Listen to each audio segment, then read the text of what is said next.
Welcome to the Osher Mini Medical School, and thank you so much for coming. My name is Christopher Peabody, and I'm an emergency physician. I actually just came from a shift at San Francisco General, and I'm in charge of the Acute Care Innovation Center. And George, Sue, and I are chairing these sessions on innovation because it's what we do on a day-to-day basis, and we try to innovate in the clinical areas, and we have a pretty amazing laboratory with the Parnassus campus, the campus at Mission Bay, and the campus at the Zuckerberg San Francisco General. And what we've been trying to unpack with these certain sessions within this mini med school is kind of how that innovation gets done on the clinical level where it meets the patient. And so one of the, I think this is going to be one of the most amazing sessions today because we actually have one of our designers, and this is Beth Berrean, and she's the deputy director of the school at SomTech, which stands for the School of Medicine Technology Office.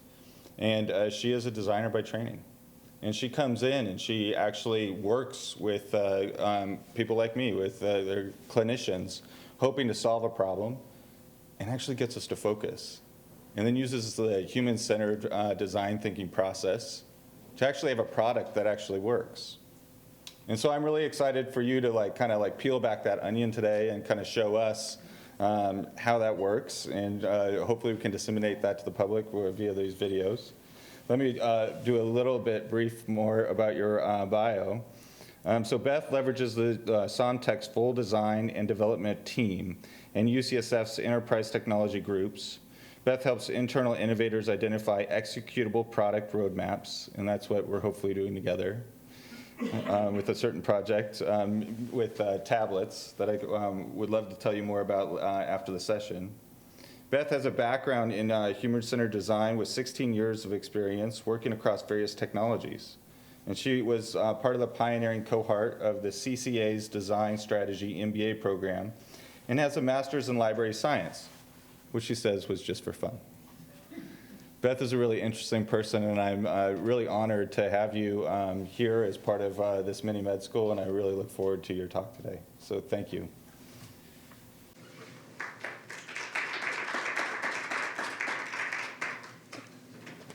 Thank you, Dr. Peabody and Dr. Sue, who's not here, for inviting. It's really exciting for me to be able to talk about the work that we do because we are an internal studio, and so most of our work just sits inside, and so we don't get to talk about it a lot to lots of other people. So it's really exciting for me to be here, and I thank you guys so much for coming. I really appreciate you guys coming tonight. So I'm going to talk today not just about my work, but about the work that the entire group, SomTech, does. And I'm going to tell you a little bit about who SomTech is. We're a group, and we sit within the School of Medicine Dean's Office, and we really work across the School of Medicine, across all of our mission areas, education, public service, clinical care, and public service, to really try to find interesting things to do with technology, and we do that sort of on a project-by-project basis. So a lot of the work that we do really relies on sort of a broad technology overview. We know a little bit about lots of different kinds of technology and lots about some specific kinds of technology. I'm not going to talk a lot today about the technology, but if that's an area of interest, I'm happy to try to talk about it or connect you with other folks on my team who know more about it.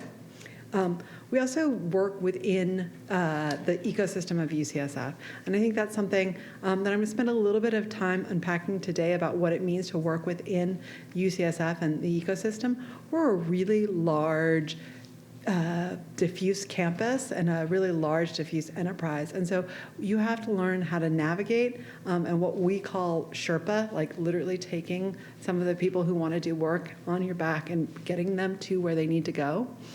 So that knowledge of sort of UCSF's ecosystem is really important. And then I'm going to talk a little bit about the human-centered design approach that we have, which I think sets us a little bit apart from other technology groups on campus in that we really focus on design, and we really focus on design as a mechanism for building different kinds of products. So I want to tell you a little bit more about my entire team because we're about 26, 30 people who work within UCSF, and we're designers, we're developers, there are folks who do business analysis, there are folks who do project management, folks who do QA or testing things. We also have a great deal of expertise on data security, which is a key issue for us, to really have some expertise on that. And our goal is to try to make things go further, faster, which at UCSF is a very relative term because we are within UCSF and we have to deal with the constraints. And so a lot of external studios or external groups might be able to go a lot faster, but I don't know that they'll be able to get as far because of the navigational issues that I sort of alluded to. So that's a little bit about who we are. And I'm going to talk a little bit more about sort of two foundational pieces of what we do. The first is sort of what we call design and discovery, which is the part of the process of the part of the work that I lead, which really uses human-centered design. And if any of you are familiar with design and sort of the standard, you'll recognize this sort of double diamond process of what we do around unpacking and exploring and designing, and then coming back into something that we can prototype and start to validate. And so this sort of double diamond process is a process that I lead, and we have a team that goes and works with various innovators at UCSF to understand a little bit more about it. And so today in particular, I'm going to talk to you about 3 projects that we did where we did this design and discovery process. And I'm going to talk to you a little bit about why we do this process, which is not just to explore and think about what could be done, but very much to actually be able to develop and to do it and to be able to create real working software. And so we use a process called agile development. It's pretty well known out in the world of how to get software and how to get working software. And it really has sort of this concept of every 2 weeks delivering real product. And we started experimenting with this several years ago, and it worked. We created working software, but we didn't always create working software that really met people's needs and actually helped them get where they wanted to go. And so that's why we sort of really focused on the design and discovery piece. And so you'll notice that I really haven't mentioned the word innovation yet, and we're in a session devoted to innovation. And so I really wanted to talk about how we see digital product development as being sort of fundamental to innovation, because it really is the thing that innovation sort of centers around. And you don't have to develop digital products to be innovative, but in our mind, the product, the thing that you focus on really helps you get towards that innovation. So I'm going to come back to that idea and try to flesh it out a little bit more as we go along and try to connect the dots there. But for most of the talk today, I'm going to be talking about the digital product piece of it, because that is like actually the stuff that we do. And hopefully we'll all be able to come to how that sort of enables innovation and what that looks like. Sound good? Go on. Sure. Would you please define what you mean by, pardon me, studio? So studio, I'm using in the concept of a design studio or an artistic studio, where is really sort of a group of artisans, developers and designers working together to create deliverables. In our case, it's a digital product, but really it's a studio and we do work essentially for hire. We do some work that is funded by the university, but some clients come to us, researchers come to us for particular products, and so we're consultings, we have a client kind of relationship. And so that's the way in which I'm using the word studio. Okay, so it's not a studio in a spatial concept. I think of studio and I think of a place you can go to, open the door, walk in, and see people do things. So actually, I mean, very much part of our practice is about being physically present together. We do have some remote folks, and I'll talk a little bit about that, because the being together, being physically present is part of how we work as designers and developers to actually get our work done. And so that is part of it, but our space is just kind of, it's an office. It's a really cool office, but it's an office. So, Does that help? Yeah? Yes. Yeah. So let me talk about digital product development a little bit. And these sort of three intersecting circles are pretty common when people talk about what it means to create digital products. And the way in which it's unique here at UCSF or at an academic medical center really has to do with the way in which those people and those technologies and those business drivers are different in our environment in an academic medical center. And so let me start first with the people, because that's where I start most things. The people that we design for, the people that our products touch, are not sort of your typical everyday consumers. They are people who are sick. There are people who are seeking health care. They also might be people who, because a lot of our work is driven by the research interests of our faculty, they might be folks who are stigmatized or not have frequent access to technology. And so when you go out with external studios and external folks, they might do this from time to time to be designing for these audiences.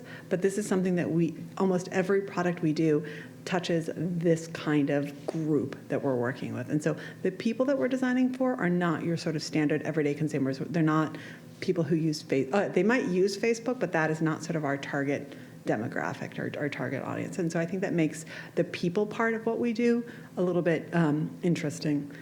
I'm also going to talk a little bit about the ways in which technology is special. So we have a lot of constraints in what we can build and how we can build it because we are dealing with protected health information and because the technologies in the medical setting, in the medical world, are faxes and pagers and things that are kind of not cool at all.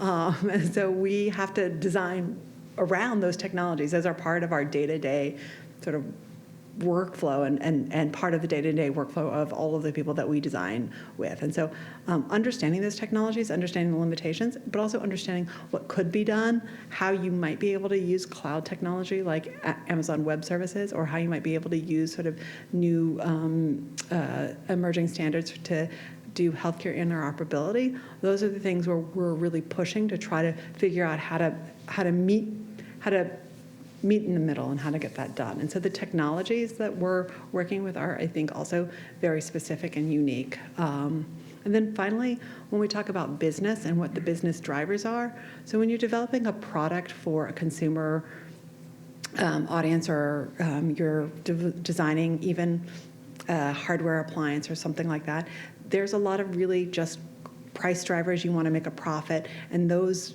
understandings of what is business and what is valuable are really easy to, not easy, but are easier to assess and are easier to talk about. When you're in a healthcare center, in particular when you're in an academic medical center that really values quality improvement, that values research studies, those drivers are a lot harder to identify, and they're also not something that we talk about all the time. We don't have real clear visibility into profits and losses within the broad context of the academic medical center. And so that makes conversations about value, conversations about sustainability, a little harder to have. And so when we go and try to sort of find where the right circle is or how to make those pieces meet in the digital product development, it's a little bit different and it requires a little bit of nuance. And that's why I think the internal studio that we have has been so successful, is because we're familiar with the ways in which those are unique. And so when I talk about that, finding the right, what a successful product is, we're really looking at that intersection, that very small triangle of intersection of what a successful digital product is and how that looks. And so when you zoom into that successful digital product, what you really have to do is take even a smaller sliver of that little triangle, which is what we call a minimal viable product. And a minimal viable product is the least amount of work we can do that can get us something that is actually viable, that can go out into the world. And when we talk about what it means to create a viable product, we're talking about not just that, oh, it works, which is the functional piece, but also that it works and it works on a reliable basis, that it doesn't go down when it doesn't need to go down, that it does what it needs to do.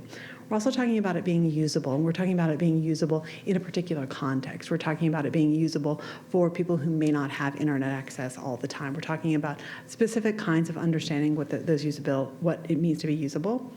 And I think we also are talking about something for a successful digital product. It also needs to actually sort of resonate and have some sort of something that sort of connects, and that emotional connection that some people call it delight. Some people, there's something that a good product, when it's designed well, does for you. And this is the way in which we have found in our practice developing digital products that design is really crucial. And a way in which we feel like the human-centered design, again, is innovation, because it really helps us connect those dots and find that connection. We also think that design helps in defining minimal viable products in three important ways. One, I think it makes things tangible, and I'm going to talk specifically about a case study in ways in which design made things tangible and made things visible and helped us define what it would take to make a successful digital product. Design also, because of the methodologies that we use in design, it's really about working for and with all of the stakeholders, not just the potential users of a product, but all the people who need to work around that product.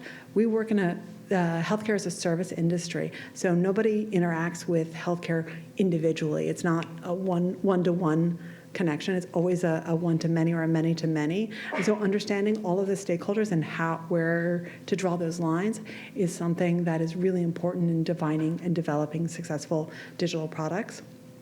And because of the methods that design have around participatory design, about inviting people in and making things visible, it's really beneficial in developing successful digital products. And the third way that I think design really helps this process is that it really celebrates constraints. What makes design design is that it is constrained and it is not art, which has theoretically no constraints. So design really is about celebrating the constraints and really taking those constraints to make to be part of the product. And I'm going to talk again about a particular case study that we had in which the constraints really were what made the product successful. So talk about these three items and these three principles through three case studies. And also while I'm talking about those case studies, I'm also going to illustrate the way in which we have used design to really capture these pieces. And we do this in something that we've sort of termed a product toolkit, which really captures sort of what it means to have a minimal viable product, really captures some of these pieces. So as I go along, I'm going to use the case studies to illustrate some of the pieces from this toolkit that we have found has been really successful in our design and innovation practice. The things that are sort of part and parcel of this, I'll come back to this again, but it's really capturing the vision of what a product is. It's really capturing the value and how it can be valuable. It's capturing what we do and don't know or assumptions. This is really, really key because there's so many things we think we know, but we don't know how we know them. So we want to capture those and we want to sort of push against them. We also use things that are sort of more standard, like persona, which is sort of an abstracted character of who we're designing for, so that we can keep that front and center as we go through and start making feature and functionality trade-off decisions. And then we use storyboards to really capture scenarios about how this product might be used in the real world. And again, this is all ways in which we're just trying to capture and communicate what we know, because digital product development is really mainly about a communication exercise. We really have to take all the things that we want and hope for a product, and it has to be translated ultimately back to ones and zeros. So I think that digital product development is really a communication exercise after all, and so these are the tools that we've used to really capture those pieces. And then finally, we have something which is a roadmap, which is really about planning not just for right now, that little piece of what we have, but what happens next. What can we add to it? What will we find out? And this is, again, I think, an important way in which developing products and moving them really helps on the innovation cycle, which is figuring out what it is that you want to go find out next. And that's something that we usually capture in a roadmap. So those are the pieces. I'm going to show you what those look like as we go along, and I'm going to talk about the particular case studies. So again, the first thing I said that design can do is to make things tangible. And I'm going to give you an example of how we've done that on a particular project that we're working on. So again, this is a project that we're working on that was a research-funded study. So it was actually 2 different research-funded studies. One was called PACT and one was called ADAPT. I've forgotten what the acronyms stand for, but both of them were really about trying to take patient-reported outcomes about rheumatoid arthritis and translate them into clinical care. And to do this, one of the ways that they wanted to do that was to try to create some sort of visualization of that data for both patients and for the clinical teams. And the primary mechanism for delivering that was going to be the electronic medical record or electronic health record. And so this is a project that we've iterated a couple of times with the research team on it. And right now this is the latest wireframe. I think this wireframe is from 2 weeks ago. And they just now sort of signed a contract with a development team, not us, but a development team that's also in-house to create this. And so this is about really capturing those patient-reported outcomes. So we began this project, and so that's the current minimal viable wireframe. So this is a wireframe. This isn't actually what it looks like, but just sort of the components that need to go in it. And we started this project by talking with patients and providers. We spent a lot of time going around, interviewing, observing, and we really sort of started to capture those initial insights with the folks that with the patients. And again, we wanted to make them visible and we wanted to make them things that people could react to. So those comments that you see are comments that folks in the sessions, the patients that actually said about this concept of we all have our own goals and milestones to make decisions about your rheumatology care decisions, right? And so this is really just making things literally, taking what people said and making it visible, posting it out. We then translated those comments, those ideas, what people wanted to do, into actual pieces of paper, into actual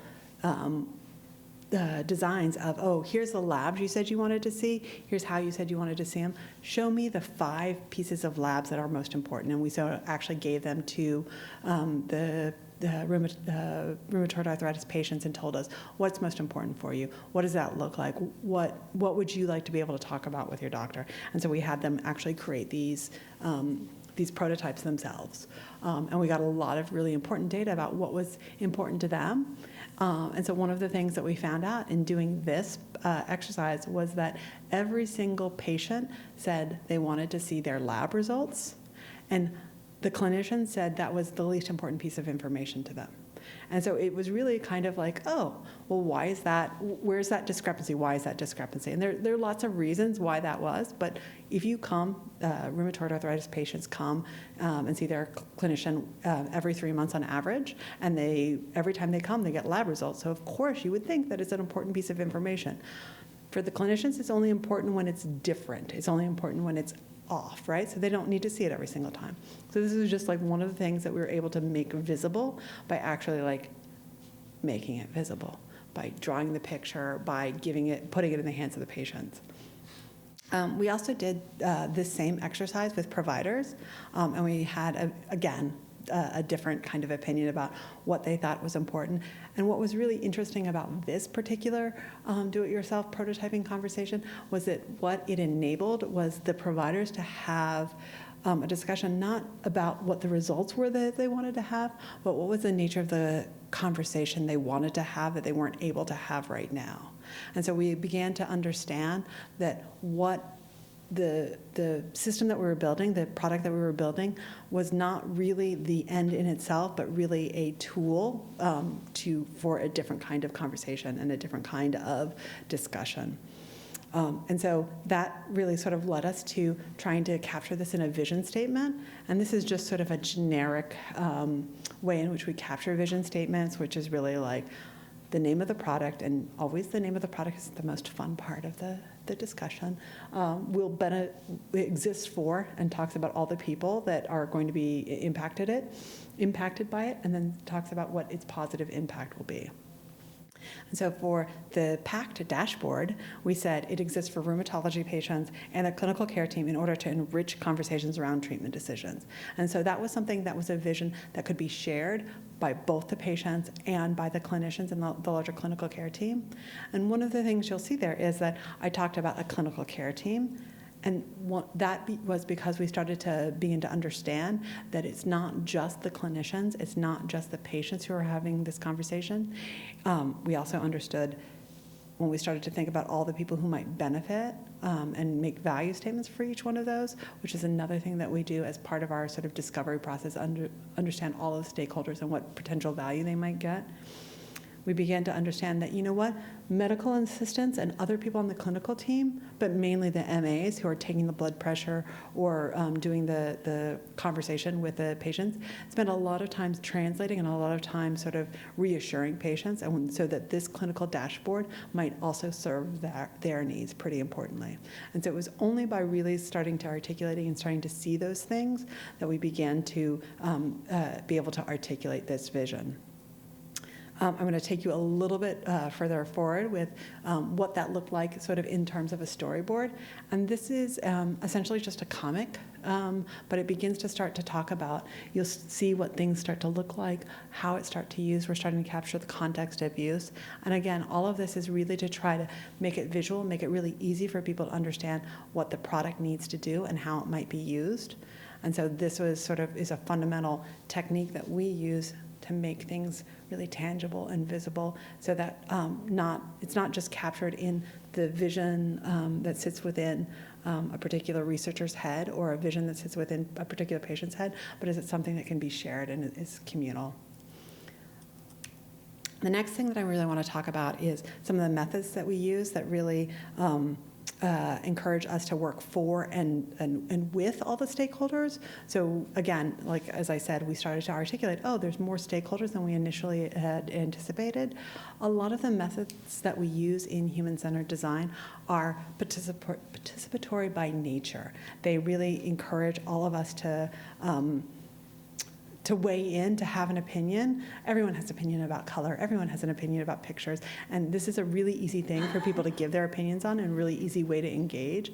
And so it also helps share ownership. And so I'm going to talk now about a particular project that we did called We Are Family. And this one we were actually really lucky to work with a researcher that has a really strong community-based research practice, which means she goes out into the community, works with organizations out there to design interventions and to understand what their needs are.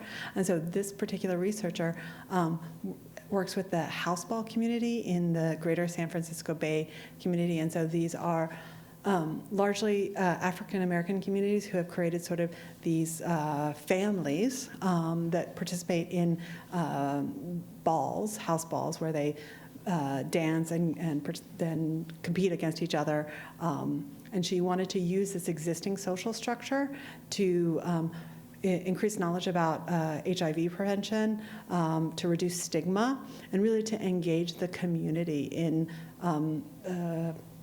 beneficial ways. And so, again, really lucky to take all of the things that she already knew and all of the knowledge that the community already had and be able to start to think about how could a digital product support this community, support this intervention.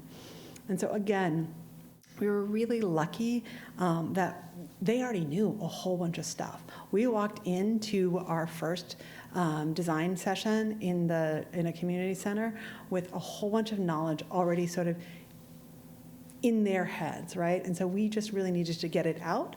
We needed to just understand, what it was that was going to speak to them and what that would look like. And so, for example, they told us in interview after interview after interview that videos were a key way in which they communicated information and really sort of built community.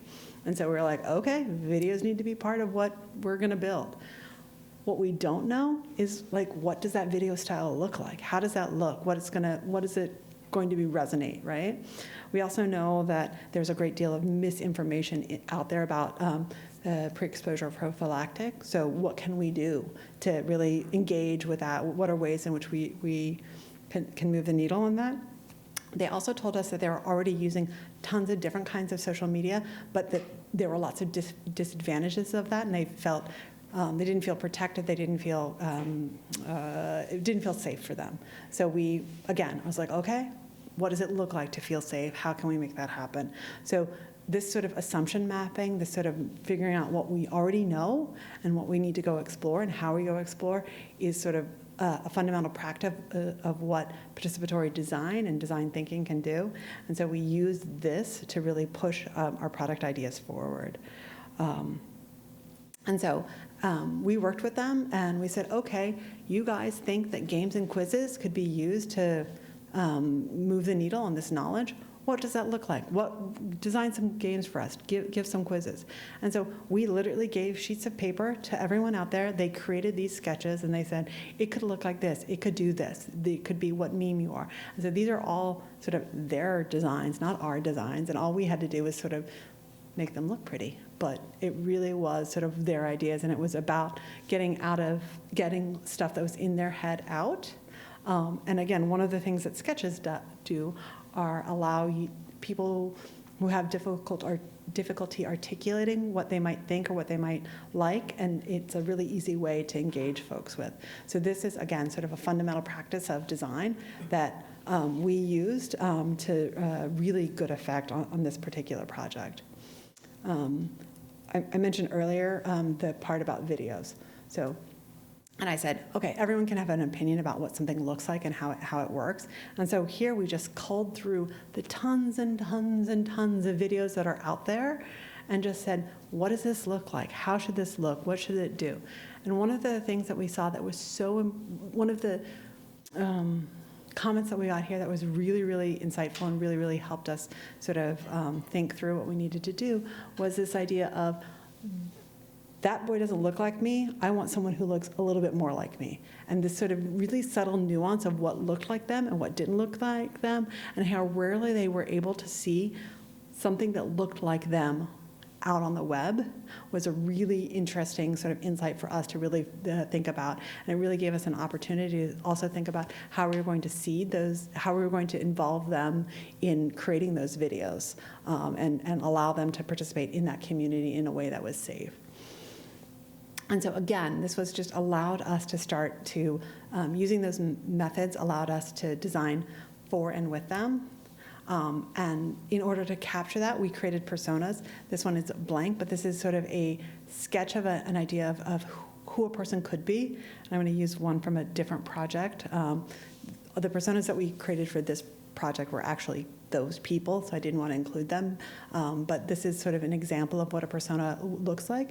And it really is who this person is, what are the key ideas that you need to know in their own words, right? So you can hear them and you can see them and you can understand what are the important pieces about them in the context of using this product. And so this persona is sort of another key piece that we use. And then finally, these wireframes or mock-ups. These happen to be really well-polished wireframes or mock-ups that we're showing here to get that kind of feedback to say, what should this look like? How should it work? So again, just part of what design does in making things tangible and involving people and getting opinions. That was able to bring us forward. And so this particular, we actually went with the middle design in there, and that particular app is actually live now and is being piloted with a couple different communities with the idea to see if it's effective enough and if it's an effective intervention. So the intervention is not just the website, but a bunch of different pieces of it. It will be packaged and manualized and sort of shipped off to different communities so everyone can sort of customize it in a way that they feel safe about. So again, just something that I think is unique to a studio like ourselves that is working in this particular setting. Now I'm going to talk about the constraints piece, because this one is, I think, a little bit harder to understand by what I mean by constraints. And so for a particular project that I'm going to talk about, this was actually an internal-facing project, and it was to create a site or create a actually, the brief was a little bit bigger, which was to develop a culture of recognition at UCSF. So UCSF is really big. We don't always celebrate. We celebrate like big accomplishments, but we don't always say thank you and have gratitude and have like, you've done a good job. I know it seems weird, but it's part of our culture not to do that. So we wanted to try to create a more of a culture of recognition and gratitude around that. And so one of the pieces that we did on this project was really to understand what already existed. So we scanned all of the existing products, and you can imagine, or maybe you can't, but there were a lot of things that we couldn't touch. We had to live with. We had to make happen, right? So there were existing programs that worked. There were existing programs that didn't work, but they were somebody's favorite product, so we had to keep it moving, right? And so all of these things were things that were sort of constraints, were things that we had to work with. And so we really just tried to understand what were the existing programs and what the existing behaviors were around those, and then started to map those out.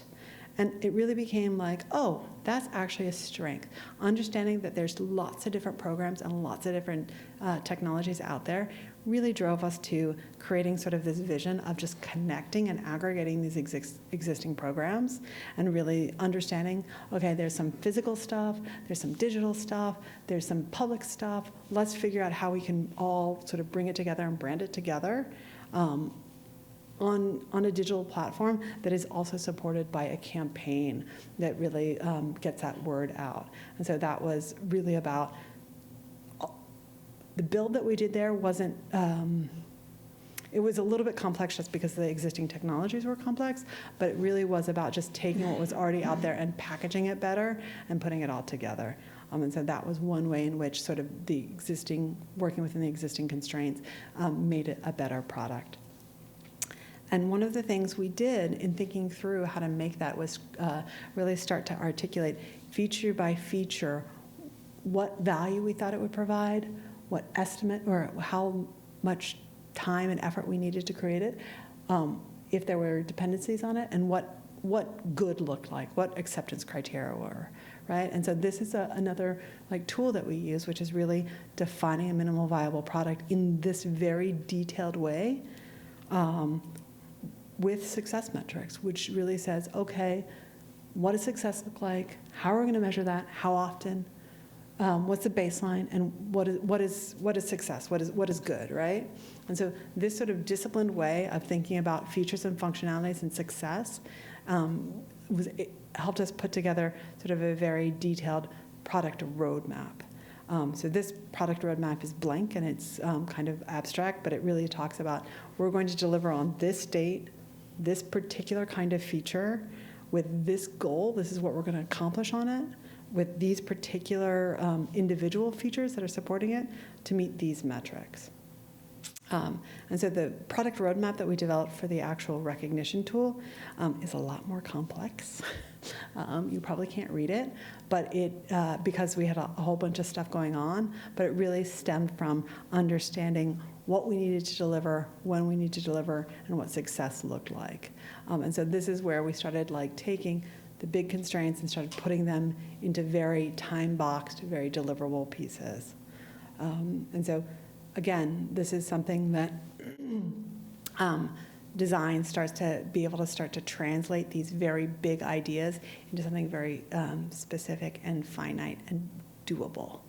And so I think that's another way in which digital product development really helps or really is innovation is making things actually doable, and making things actually get launched and go out into the world, and so that they're there, right? And so this is, I think, one of the things that we've seen in developing these products is when it gets out there, when it gets launched, the digital product is innovation because it's really learning by doing.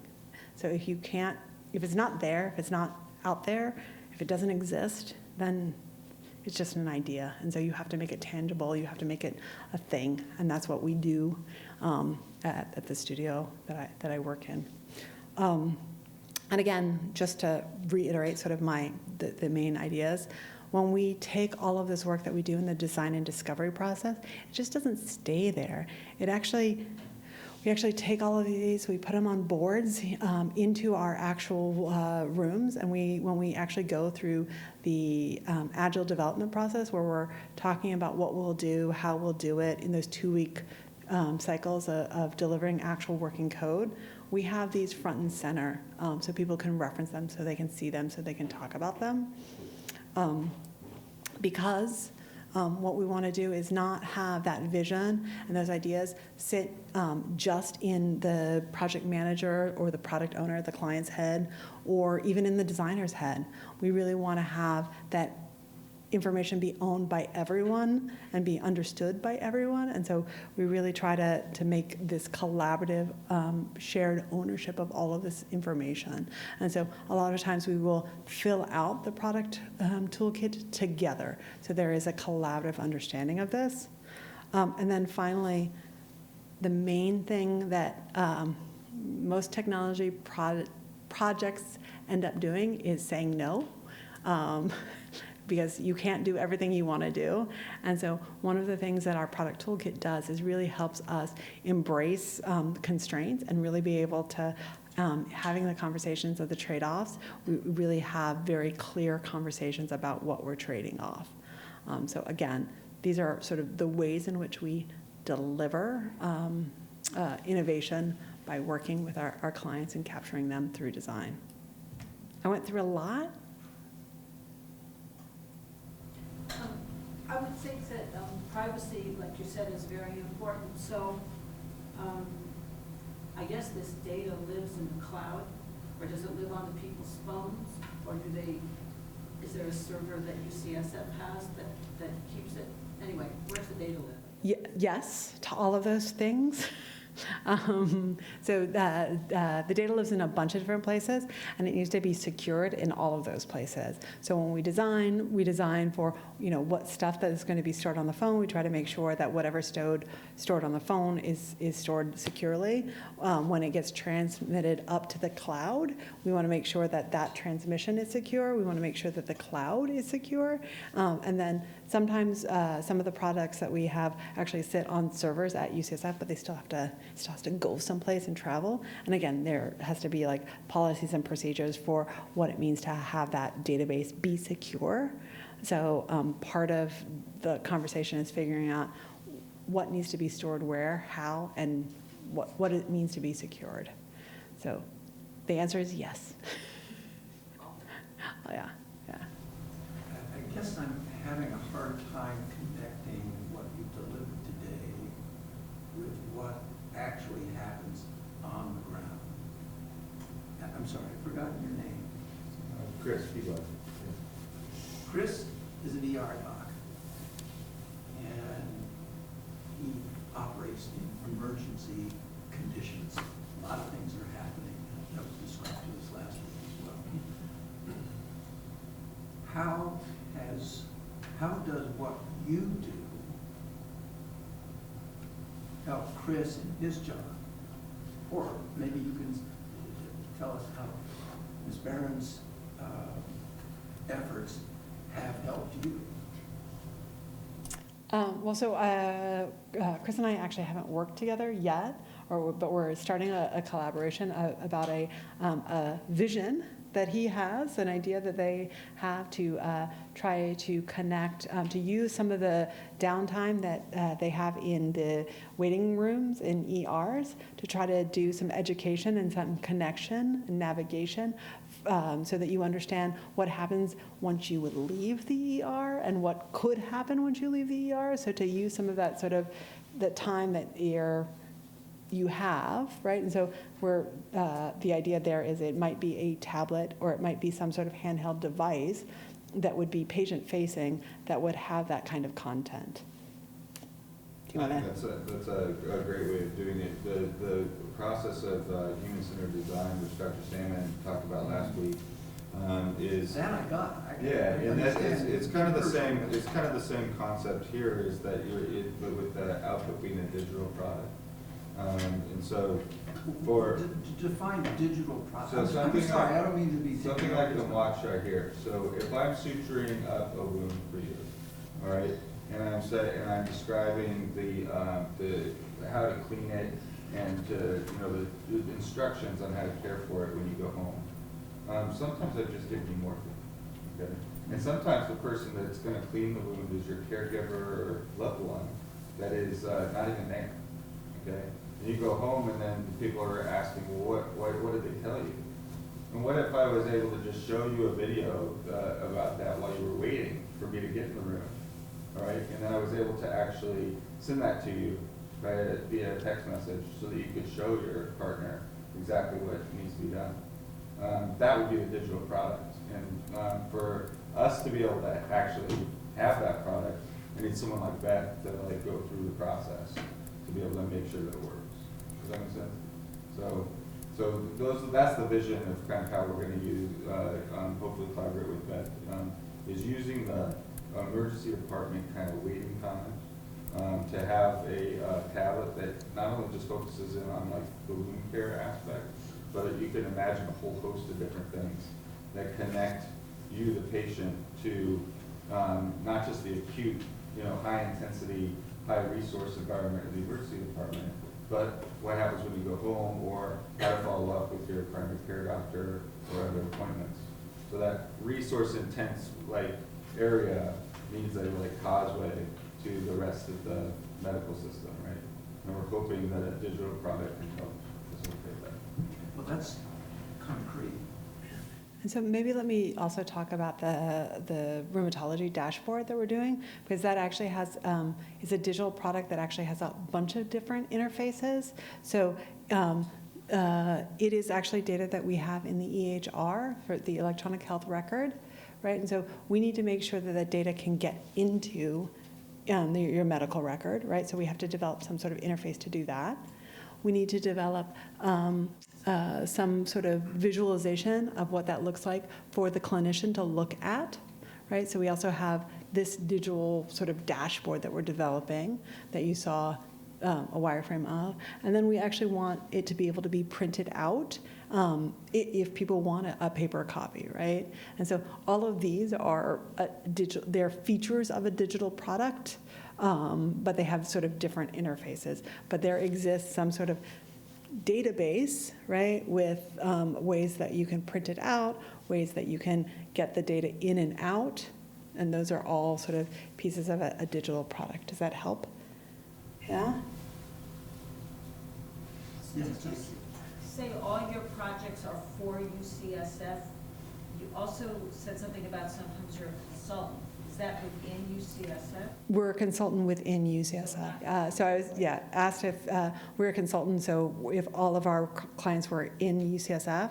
So all of our clients are within UCSF. But UCSF is a very large place, so. And so how do you determine what projects to work on? So the projects that we work on are usually, people seek us out for them. They usually have funding to pay for them. And then if we don't have the capacity for it, we try to find the right match for it, if it's not one we can do. And this is where sort of understanding what other, we're not the only shop in town that does this kind of work, so we try to connect them with the right people. And sometimes that's an external agency as well, just depending on what the need is. Yeah. Great presentation, thank you. So two questions. One of them is around, I'm sure a team like yours gets a whole kind of load of ideas coming through it.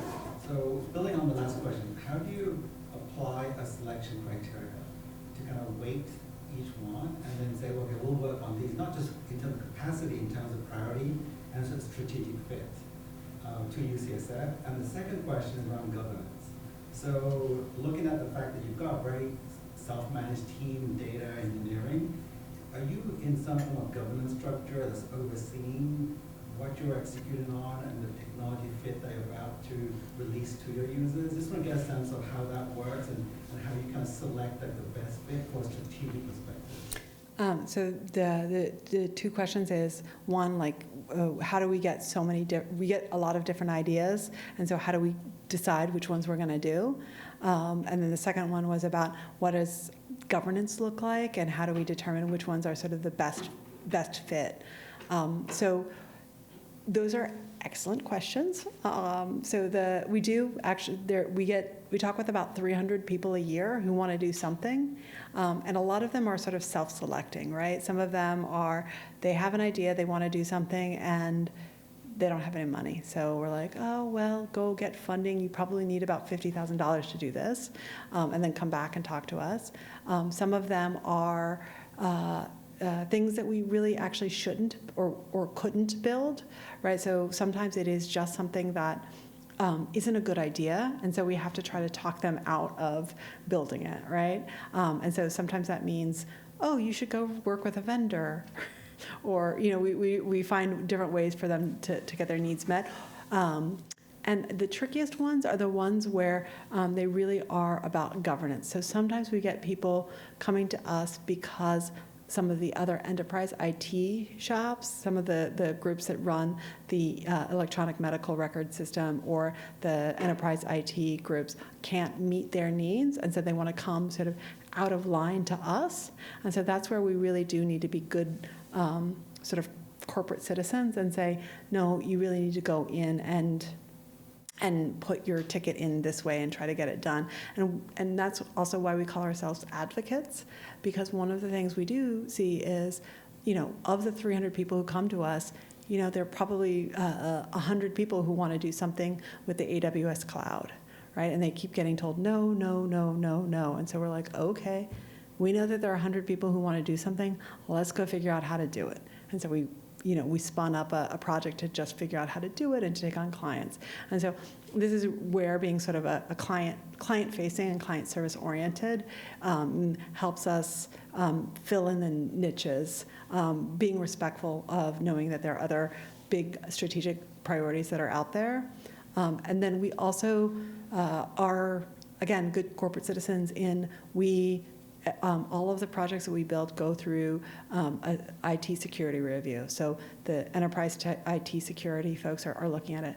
We also have, so again, on this project, we're going to be taking data in and out of the EHR. So this project has to go through sort of the regular governance structures of who gets to determine what data goes into and out of the EHR. And being an internal shop, we know sort of what those hurdles are and what that governance group looks like. So right now, we don't really have to we're not tasked with making strategic decisions. We're really tasked with figuring out how to get things done and trying to encourage people to use the right channels to get those done. Does that help? Yeah. Yes? You have presented a very highly structured approach to design. I guess my question is, if the approach is too structured, does that stifle innovation? The other side of that would be like skunkworks, where there's less structure and you get people to do creative things and kind of have them work on their own, and they may come up with something that's very relevant, or it may not, So it just seems like if people are working for the structure, or are they actually doing innovation? What is that structure? Right. So the question was really about how structured the design process is, and if that stifles sort of skunkworks and creativity. seems structured because it has evolved that way. It didn't start out as structured. Became structured in response to a need, and the need really was that we need to have lots of different people communicate and to get stuff done. There are projects that don't require, there are lots of ideas that don't require a team of people to get things done. And so those, I think, could have a less structured way of getting them done, and lots of people do that. I think the reason that we have as much structure, and I also want to caution you that I may have made it seem a little bit more standardized than it actually is. There is a little bit more variability in the actual projects themselves, but a lot of what we do is really because it requires a team of people to do it.